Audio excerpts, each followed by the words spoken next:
आप में से कितने लोगों ने अमीश त्रिपाठी का नाम सुना है? अमीश त्रिपाठी ने एक सीरीज लिखी, रामचंद्र सीरीज। उसमें उन्होंने 4 किताबें लिखी। एक किताब का नाम है राम, दूसरी किताब का नाम है सीता, तीसरी किताब का नाम है रावण और चौथी किताब का नाम है लंका। उनका यह दावा है कि मैं ये जो रामचंद्र सीरीज लिख रहा हूं, इसमें मैं राम की व्याख्या कर रहा हूं, रामायण की व्याख्या कर रहा हूं। और वो किताब दुनिया में सबसे अधिक पढ़ने वाली किताबें हैं। अमीश त्रिपाठी दुनिया में बेस्ट सेलर ऑथर है। बेस्ट सेलर ऑथर वो होता है जिसकी किताबें सर्वाधिक बिकती हैं।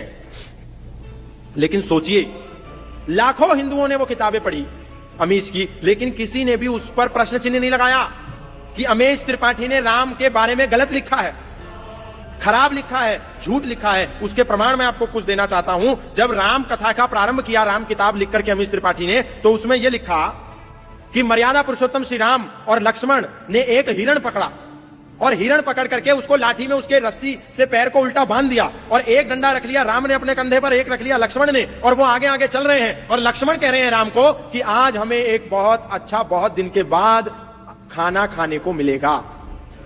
सोचिए, राम जी की किताब के नाम पर कितना बड़ा झूठ राम और लक्ष्मण के बारे में लिख दिया कि वो हिरण का मांस पका करके खाते हैं, उसमें आनंद की अनुभूति करते हैं। अमीश त्रिपाठी ने ऐसा लिखा और एक भी हिंदू ने उस पर प्रश्न चिन्ह नहीं लगाया। एक व्यक्ति खड़े होकर के मोहम्मद साहब के बारे में सत्य बात कहता है, उसका एक ही हश्र और एक ही परिणाम होता है, गुस्ताखे नबी की एक सजा, सरतन से जुदा तनसर से जुदा। यहां अमीश त्रिपाठी, एक त्रिपाठी व्यक्ति, राम के बारे में इतनी गलत और झूठी बात लिख रहा है और लाखों हिंदू उसको पढ़ रहे हैं। उसका करोड़ों रुपए का मुनाफा हो गया और किसी ने उस पर प्रश्न नहीं लगाया। और एक बात नहीं, ऐसी दूसरी बात एक और उसमें आती है। माता सीता एक जंगली सूअर का शिकार करती है तलवार के माध्यम से और कह रही है कि आज हम इसका मांस पका करके खाएंगे और बड़ा आनंद आएगा।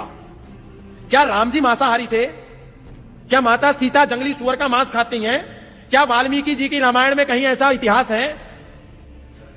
क्या गोस्वामी तुलसीदास की किताब में ऐसा कहीं लिखा है? नहीं लिखा। फिर यह झूठ कहां से प्रचारित हो रहा? तीसरी एक और बात, माता सीता और राम ने मिलकर के हिरण का शिकार किया। केकई राम से कह रही है कि आज तुम वन में जाओ और मेरे लिए ताजा हिरण का मांस लेकर के आओ।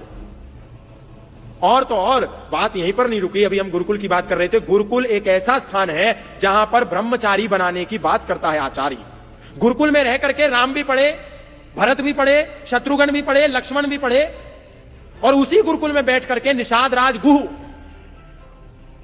जमीन पर बैठ करके एक ही गुरुकुल के अंदर बिना किसी जातिगत भेदभाव के, बिना किसी ऊंच नीच के उसी गुरुकुल में पढ़ते थे। अमीश त्रिपाठी ने अपनी किताब में लिखा कि राम जी इस बात से चिंतित है कि भरत ने अपनी 5वीं नई गर्लफ्रेंड बनाई है।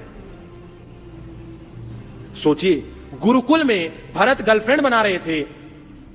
एक नहीं, 2 नहीं, 3 नहीं, 4 नहीं, 5-5 गर्लफ्रेंड राम के बड़े पूज्य भाई भरत ने गर्लफ्रेंड बदलते चले गए। यह बात एक झूठी रामायण में एक हिंदू लेखक अमीश त्रिपाठी ने लिख दिया और हमको कोई उस पर चिंतन ही नहीं, हम उस पर कोई प्रतिकार नहीं कर रहे। क्या इस पर कोई अब्दुल आकर के प्रश्न उठाएगा?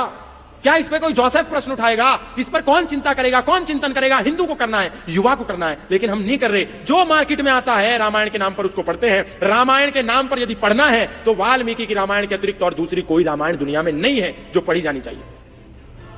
इसलिए क्या पढ़ना है, क्या नहीं पढ़ना है, यह भी नौजवानों के लिए बहुत अनिवार्य है। अगर हम यह पढ़ेंगे कि राम मांसाहारी थे, सीता माता मांसाहारी थी, भरत की 5 गर्लफ्रेंड थी, लक्ष्मण मांस खाता था, ये लोग शिकार करते थे, तो फिर समाज में क्या संदेश जाएगा? सनातन में तो एक ही संदेश है कि मांस का भक्षण करना पाप की श्रेणी में आता है। यक्ष रक्ष पिशाचन्नम मध्यम मासम सुरासवम यद ब्राह्मणेन नातव्यम देवानाम श्रता हवि। सनातन कह रहा है कि जो यक्ष और रक्ष है, राक्षस है, उनका भोजन है मांस और मदिरा, मानवों का भोजन मांस और मदिरा नहीं है। ऐसे में राम मांस का सेवन कैसे कर सकते हैं?